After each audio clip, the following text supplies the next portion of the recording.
I'm listening to the Earth's biodiversity is under threat. And guess who is the main culprit? Yes, you are not wrong. It is you, as a human being. Humanity's biggest challenge is slowing down the biodiversity loss, which could affect the environment and human beings. One of the biggest effects is the extinction of species. So today, my group go to higher in-depth wetlands to explore about one of the most vulnerable species on the world. That is hippopotamus. So let's go. Hippopotamus is a big semi-aquatic mammal native to sub-Saharan Africa. It is considered second largest mammal on land after the elephant. The name hippopotamus is derived from Greek words. Hippos mean horse and potamus mean river, so river horse. The hippopotamus scientific name is Hippopotamus amphibius, but local people call it badai. Usually, we can find hippopotamuses in South Africa, Kenya, Uganda, and Ghana.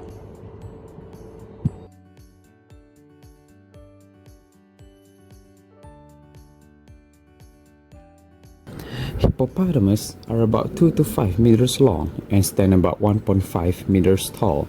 Male hippopotamus can weigh between 1500 to 1800 kilograms, while females are slightly smaller, around 1300 to 1500 kilograms. They have thick grayish-brown skin and pinkish areas around the eyes. Their skin secretes a reddish fluid called blood sweat, which acts as a moisturizer, sunscreen, and antibiotic to themselves. Hippopotamus have a large head with a broad and wide snout. Their eyes, ears, and nostrils are positioned high on the head, allowing the hippos to breathe, see, and hear while mostly submerged in the water. Their nostrils also can close when underwater. They also have a large incisor teeth which can grow up to 50 cm, a wide gap of up to 150 degrees, display large tusk-like teeth used for defense. Besides, they also have a short, stocky legs with 4 webbed toes on each foot. The toes spread wide to support their massive body on land. Their tail is short and flattened used to scatter feces as a part of making territory.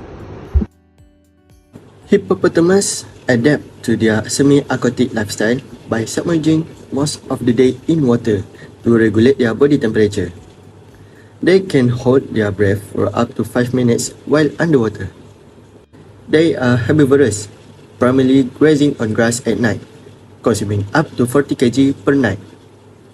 Usually, they consume aquatic plants. Hippos serve an ecological role that is very important. Hippos in a given river or lake ensure that there is maintenance of the environment in a balanced condition through facilitation of nutrient recycling. Because hippos forage on land at night, they return to the water and deposit large volumes of nutrient-rich feces throughout the night, thus supporting populations of fish as well as other aquatic life. They also trample pathways through aquatic vegetations that allow water to flow freely and increase access by other species. Climate change has affected all life. For hippopotamus, they spend most of their activities such as mating, eating inside of water. Therefore, they require large body of water, such as behind me. However, for climate change, it has increased the water temperature to the point it becomes unbearable for them. This has destroyed their native habitat to reproduce, and this explains why they decline in their population. Pollutants like heavy metals, pesticides, and harmful bacteria degrade the quality of water, leading to massive declines in aquatic vegetation, the main food source for hippos. Without clean water, the plants they rely on die off, causing hippos to suffer from malnutrition. As pollution worsens, entire ecosystems collapse. Hippos, already highly dependent on water to regulate their body temperature, are forced to wander further for food, leading to exhaustion and increased conflict with humans. Therefore, we can conclude that human activities are the driving force behind this crisis. Industrial waste, agriculture runoff, and urban chemicals are pouring into their habitats. What we should do in order to save these mammal populations? Since hippopotamus amphibians offer a lot of importance to its natural habitat and ecosystem, there are a lot of actions that needed to be taken to take care of it and conserve it. First of all, we can conserve it through the protection of its natural habitat by ex situ conservation. What is ex situ conservation, you may ask? Ex situ conservation is the act of protecting endangered species or animals outside of its natural habitat. We can establish and expand protected areas such as wildlife reserve, national parks, and conservation zones, so that the hippopotamus can thrive without the endangerment of humans and destruction of habitats. In order to understand the ex situ conservation, we asked a researcher and an officer from Bio091 Wetlands about the ex situ conservation. First, we asked a researcher from University Putra, Malaysia, UiTM, about how does ex situ conservation can maintain the population of hippopotamus. In Bio091 wetlands, for example, we feed the hippopotamuses once daily. So they still can experience the same things as in their original habitat. So they can try to find their food by themselves instead of we feed them. We give them chances to find their food.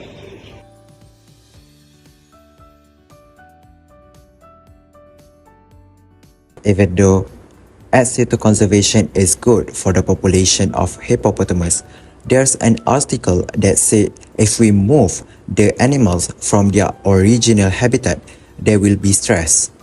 So we asked her about how does ex situ conservation prevent it from happening.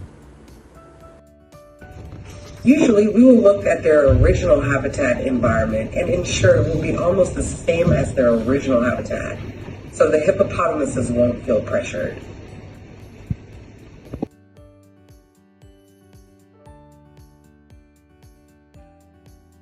Next, we also asked one of the officers in the Bio091 Wetlands about what is the importance of ex situ conservation.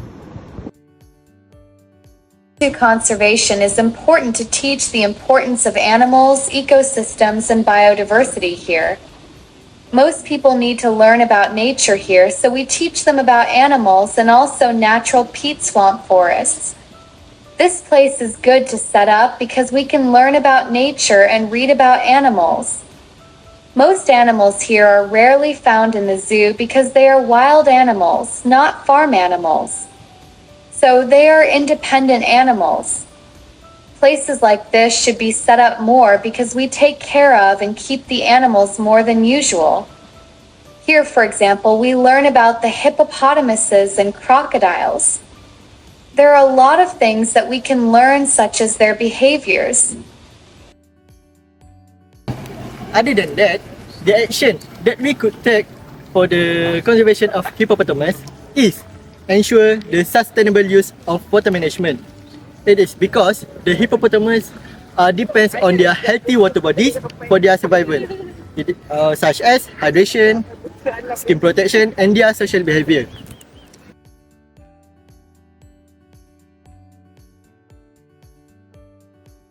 Therefore, we could regulate activities such as dam construction, irrigation, and water extraction that could degrade their aquatic habitats. So the government could also implement policies that limit the water extraction from rivers and lakes so that the hippopotamus could have enough water, especially during dry seasons. Other than that, we can help the conservation of hippos through conservation, education, and awareness. We can raise public awareness about the ecological importance of hippos and the threat they face. For example, did you know that hippos help the nutrient cycle by defecating in the water? By defecating in the water, they help enrich the water bodies, which can help the fishes and the algae. All this awareness can be raised through media campaigns, outreach initiatives, and events. Last but not least, the action that we could take for the conservation of hippopotamus are through community engagement, which is we could involve the local communities for the conservation efforts, especially through ecotourism. So, this eco-friendly tourism must expose the habitats of hippopotamus, and the tourists also should expose the economic incentive while educate the visitors. Besides, the government should also provide the education about importance of hippopotamus through the school program and universities program, so that this could instill the value of conservation in younger generation, so that they could save the future of hippopotamus.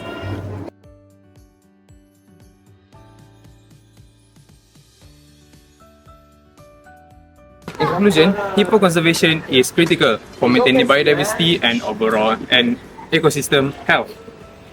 As for now, they are listed as vulnerable on the International Union for Conservation of Nature, in other words, IUCN Red List.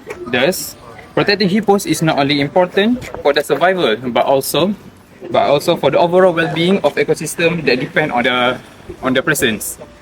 Collaborative efforts among governments, NGOs, and local communities are essential for ensuring a future where hippos can thrive in the wild. Alright, that's all from us, S52 Group Biology 4. So please subscribe and like our video, and also don't forget to share our video to your friends, family and others. And if you have any inquiries and questions, please leave in the comment section. So thank you for watching and stay hydrated. See you in the next video. Bye. Bye. Aku tak tahu.